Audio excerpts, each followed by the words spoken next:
hand. This kind of thing is more of a decoration, and is of no use against a strong person. Long ago, Elinette suggested saturating the golden hook with snake venom. But Crocodile is arrogant. I feel that with my own strength, I don't need this kind of means at all. Now thinking about it, I feel only regret. If this golden hook was poisoned, how could I have fallen into such a desperate situation? Advertisement for the strong, poison is definitely the most effective weapon. Even Whitebeard is not immune to the poison. There is also the scorpion poison that the spies are looking for in his safe. If I can escape safely this time, I must use it. Smoker smiled coldly and approached Crocodile step by step. But Crocodile was trembling and stepping back. Suddenly, Smoker seemed to realize something, stopped and grinned. Let's end our competition here today. Crocodile woke up from a dream. Yes. I said before that it was a competition. I am a Shichibukai, even a marine cannot attack me at will. Thinking of this, Crocodile felt as if a huge burden had been lifted from his shoulders, and he stood up straight again. Ha ha ha ha ha ha ha, I see. Well, let's stop here for now. MD, I almost peed myself just now. Smoker smiled. I'm done sparring with you, but it seems someone else wants to meet you. Crocodile was shocked. Who? It's me. A pink-haired figure fell from the air to Smoker's side. It was Hina. She already had a gloomy expression on her face, and when she saw the bloodstain on Smoker's forehead, she stared at Crocodile with murderous eyes. You're the only Shichibukai? Chapter 145 repaired. Crocodile saw Hina's shoulder badge, which was just Rear Admiral. He looked down on her in his heart, snorted coldly, and ignored her. Although he admitted that he underestimated Smoker, the Rear Admiral, it does not mean that he has to greet every Rear Admiral he sees. Overall, Rear Admiral can only compete with supernovas of medium level. When facing Shichibukai, it was completely crushed. If a Rear Admiral comes to deal with Shichibukai, the world government will not be able to balance the offshore area. Just let the Marines rush over and it will be over. Smoker chuckled. Crocodile, this person will be a senior member of the Alabasta branch in the future. I hope you two can get along well. Oh, Crocodile narrowed his eyes, and a dangerous light flashed in them. Marine has established a branch here, this is not good news. But this female Marine seems to have a complicated relationship with Smoker? If I could take someone hostage, could I? Thinking of this, Crocodile snorted coldly. HMPH, be careful, the desert is very dangerous. If you are not careful, you will disappear inexplicably. Smoker was aware of Crocodile's threat, but he didn't care. Hina, this is a rare opportunity, why not have a competition with Mr. Shichibukai? Remember to perform well. Crocodile, since we are all colleagues under the world government, you shouldn't be afraid to refuse, right? Crocodile smiled coldly. What a joke, a mere Rear Admiral, he can kill with just a wave of his hand. But Hina's next words instantly broke his defense. It seems like you've been severely punished by Smoker. I won't take advantage of you. I won't use my abilities, you can do whatever you want. Crocodile just felt so angry that his lungs hurt. Damn, when did Shichibukai become so uncool that they dared to step on a Rear Admiral? He roared, don't blame me if you die, Sand Sword. With a wave of his hand, a half-moon-shaped sand blade slashed towards Hina. Advertisement in terms of observation hockey, Hina is stronger than Smoker, not weaker.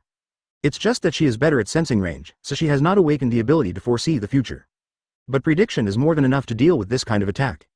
Hina slightly turned her body and easily dodged the attack. Shave. Hina disappeared in an instant and appeared in front of Crocodile the next second.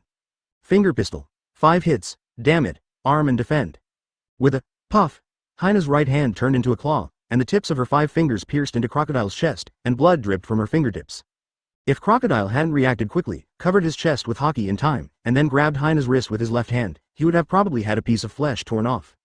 Crocodile looked at his chest in shock, feeling a sharp pain and spitting out a mouthful of blood.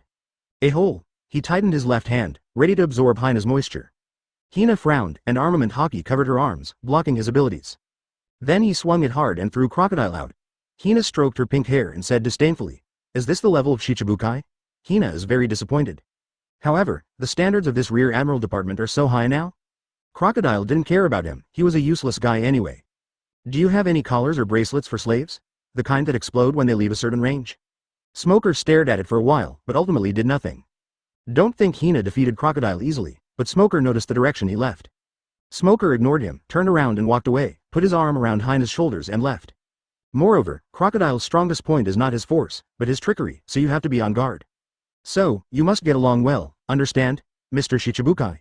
Advertisement. He just smiled slightly, waved his hand, cut off a strand of his hair and held it in his hand. It's really there, in my bag. Crocodile stared at the two with red eyes. Okay, that's enough. Yellow Bird, can you do me a favor before you leave? Smoker took a few steps forward and squatted in front of Crocodile, staring at him with a half smile on his face. That's because the opponent was already at the end of his strength, and his speed and strength were greatly reduced. The big Den Den Mushi is a coordinate Den Den Mushi. The bracelet will explode if it moves away from a certain distance. The minimum distance is 5 kilometers and the maximum is 200 kilometers, which is enough to cover Alabasta. Sorry. This is just for show. This way you can leave Baroque without alerting him. I will make a life card for you. If anything happens to Hina in Alabasta, no matter who did it, I will only look for you. Crocodile covered his chest and gasped, looking at Hina with eyes full of resentment, shock and fear. But soon, anger turned into helplessness. After hearing what Smoker said, Crocodile's eyes were red with anger. You. During the battle just now, he took the opportunity to escape. You said. After Smoker walked away, he headed in one direction and soon found the Yellow Bird. The weak, what rights do they have? If both of them are in their prime, it's hard to say who will win. The little Den Den Mushi is a signal Den Den Mushi, it can be remotely controlled to explode at any time. Although Marine cannot attack Shichibukai, in this situation, if they really attack, it seems that he will die in vain. Seeing Smoker, Yellow Bird was full of complaints. Smoker took the bracelet and nodded with satisfaction. Perfect. Smoker rushed to heal him and quickly absorbed his pain, and Yellow Bird was amazed at the healing power it was his first time seeing. Master Smoker, even if it's a self-torture tactic, this is too much. He rummaged through his school bag and found a pair of bracelets and 2 Den Den Mushi, one large and one small. Crocodile felt uncomfortable being stared at, and shouted in a timid tone. What do you want to do? Chapter 146. Leaving Alabasta. Half a month passed in a blink of an eye. Naval Headquarters in Alabasta finally finalized all the details of establishing the branch. This branch is the Marine G-14 branch, and its location is right in Ukiahua town. Cobra is also a decisive person. Since he has agreed to the Marine garrison, he will naturally not be stingy. So with a wave of his hand, large tracts of land and ports were designated in several important coastal towns for Marine to build bases and docks. Naval Headquarters is also very satisfied with this. With a wave of his hand, he agreed to allow Alabasta to select 500 soldiers from the King's Army and incorporate them into the Marine branch. Even several senior officials such as Ekalem, Bell, and Gabe were awarded the honorary rank of Marine, which is equivalent to a non-staff officer. For a moment, both the guests and the hosts were having a great time and everyone was in high spirits. The other side, Cobra also contacted the world government to freeze the bounty on Serindi, and changed it to only alive, and appointed him as the Minister of Water Resources and Construction, with the same treatment as himself. After Serindi found out, although he didn't say anything, he felt warm inside. So he worked diligently to help Cobra build the canal. In just half a month, the river water of Santa Dora flowed into several oases. In time, it will not be a problem to build an underground water network that connects all oases. The Santora River is several kilometers wide and has been flowing throughout history. This means that these oases and towns will no longer be threatened by drought, and their areas and populations can be expanded tenfold or 100-fold. Some small towns with good locations but suffering from drought may become real cities in the future.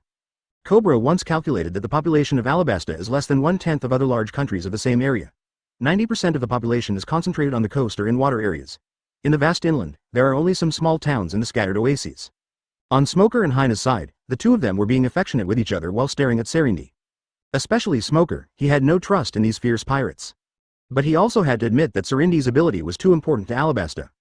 Not only can we build underground rivers that are not afraid of wind and sand erosion, it can also condense sand into stone, perfectly solving the problem of insufficient building materials in desert cities.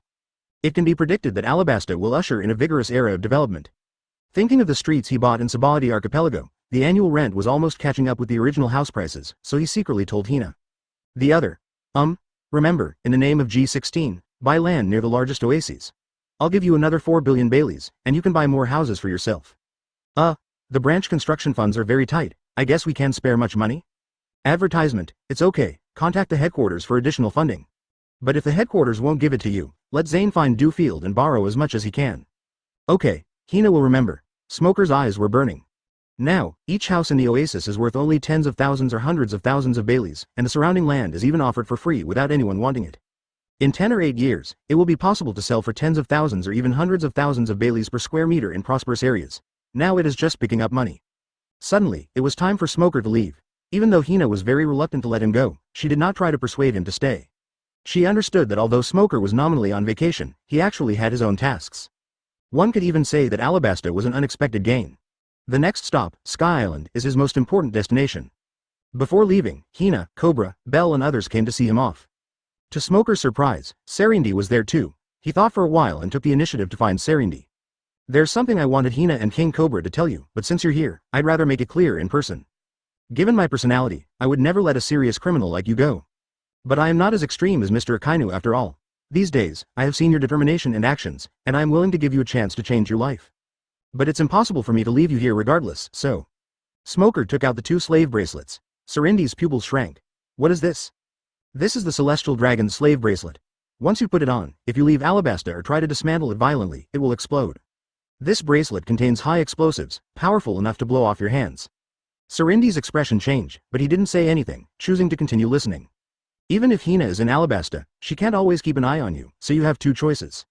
Or I can take you away as a pirate. Your recent achievements can offset some of your crimes. Either you wear the bracelet and stay here. When your merits are enough to wash away your sins, I will untie it for you. Serindi lowered his head, his expression changing constantly. After a long time, he raised his head and slowly stretched out his hands. Bring it on. Smoker smiled slightly, feeling relieved. I have to say, you made a wise choice. Advertisement. After saying that, he put the bracelet on him and handed the locating Den Den Mushi to Cobra. I'm not an unkind person. As long as you stay within the 200-kilometer range of the Den Den Mushi, the bracelet won't explode. In other words, you can move freely within the territory of Alabasta. Serindi nodded. He knew what crimes he had committed. Normally, he would never be able to wash away his guilt in this lifetime. But now we are helping a big country with a strong voice. This is probably the only chance to get rid of the pirate's identity. Hina watched quietly from the side and touched her pocket quietly. There was a small Den Den Mushi inside. There is the signal Den Den Mushi that Smoker quietly gave him, and only he knows of its existence. As long as Serindi makes any dangerous move,